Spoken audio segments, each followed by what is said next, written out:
Hi, this is Richard at Idiomas Flow. I'm going to tell you a little bit today about comparatives. Now, comparatives can sometimes be a little bit difficult, but there are some simple rules to help you remember when you're supposed to be using ER and when you're supposed to be using more.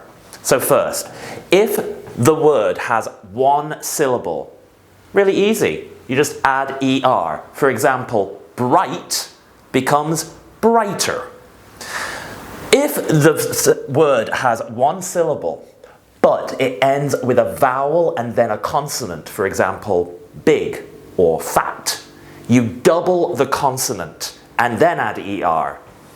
Bigger. There is an exception to this rule, however. The one consonant that we never double is W. So, don't double your W's.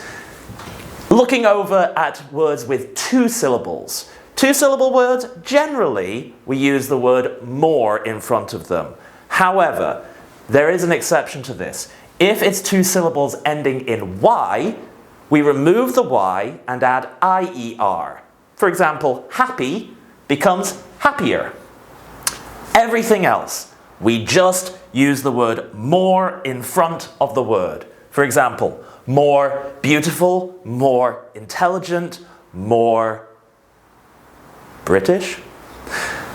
There are exceptions, however, to this rule. Those three words are good, which becomes better, bad, which becomes worse, and far, which becomes either farther or further. So, now that we've reviewed all of these rules for comparatives, maybe you can try to use some of them in your everyday language.